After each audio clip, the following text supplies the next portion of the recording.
50 লক্ষ টাকা একজন প্রবাসীকে জিম্মি করে তারা দাবি করছে। 10 লক্ষ টাকা দিয়েছে, আরও 40 লক্ষ টাকা তাদের দরকার।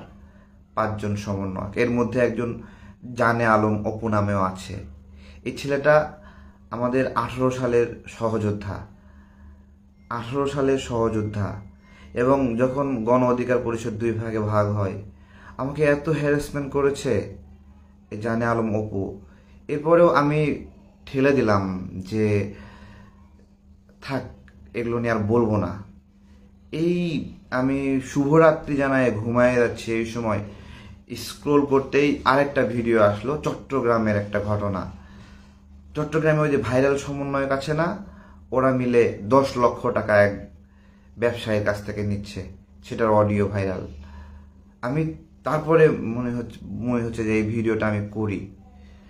আমরা 18 সালে যে সহযোদ্ধারা ছিলাম, এত অভাব অনটন কষ্ট, 24-এর আন্দোলনের পরে ডক্টর ইউনূস স্যার কিছু ছেলেপেলেকে ডেকে মাথায় হাত বুলিয়ে দিয়ে তাদের জন্য দোয়া করে দিয়ে দিল, তাদেরকে সচিবালয়ে অ্যাক্সেস দিয়ে দিল, এবং তাদের যারা অনুসারীরা তাদেরকে সারা দেশের জেলা প্রশাসক অফিসে অ্যাক্সেস দিয়ে দিল।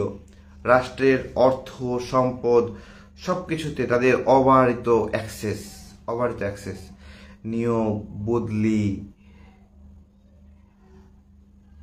আটক বাণিজ্য, গ্রেপ্তার বাণিজ্য, মানে বেসুমারভাবে তারা করছে। যাই হোক, তারা করুক, আমাদের 18 সহযোদ্ধাদেরই একটা অংশ এটা যখন এনসিপিতে গেল, নাগরিক কমিটিতে গেল, বৈষম্য বিরোধীতে, তখন তারা রূপটা বদলে গেল। 18 সহযোদ্ধারা যারা খেতে পারতাম না। আমার স্পষ্ট মনে আছে, ফেনীর বন্যার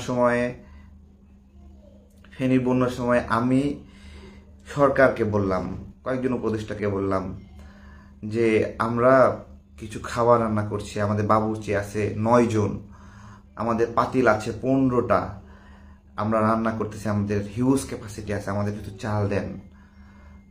আমি চাল চাইলাম তাদের কাছে, সেই উপদেষ্টারা বলল তুমি আসিফকে বলো। আসিফ বলল আরেকজন সমন্বয়কের নাম, সে আবার আসিফের সাথে কথা বলল। তখন আসিফ বলল আপনি কি আমাদের রাজনীতি করবেন, আপনাকে গুরুত্বপূর্ণ একটা পদ দেব, আপনি তাহলে চাল পাবেন। আমি চালটা নিলাম না। আমাদের সংগঠনের যে সকল সহযোদ্ধারা ছিল 18 সালে, যারা আমরা না খেয়েছিলাম, ক্ষুধার্ত ছিলাম, তারা হুড়মুড় করে সবাই এনসিপিতে যাওয়া শুরু করলো।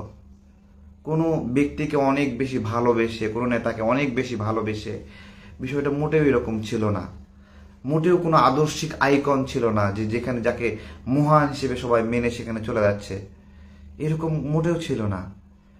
দীর্ঘদিন না খেয়ে থাকতে হতাশায় থেকে যখন দেখলো ওইখানে থাকলে ইনকাম হচ্ছে, লুটপাটের সুযোগ হচ্ছে, মানুষকে জিম্মি করে নেওয়া যায়, সবাই গিয়ে ওখানে হুড়মুড় খেয়ে পড়ে গেল। পুরো 18 সালের যোদ্ধারা অর্ধেক না 80% 24-এর টিমের সঙ্গে চলে গেল। 24-এর টিমের সঙ্গে চলে গেল।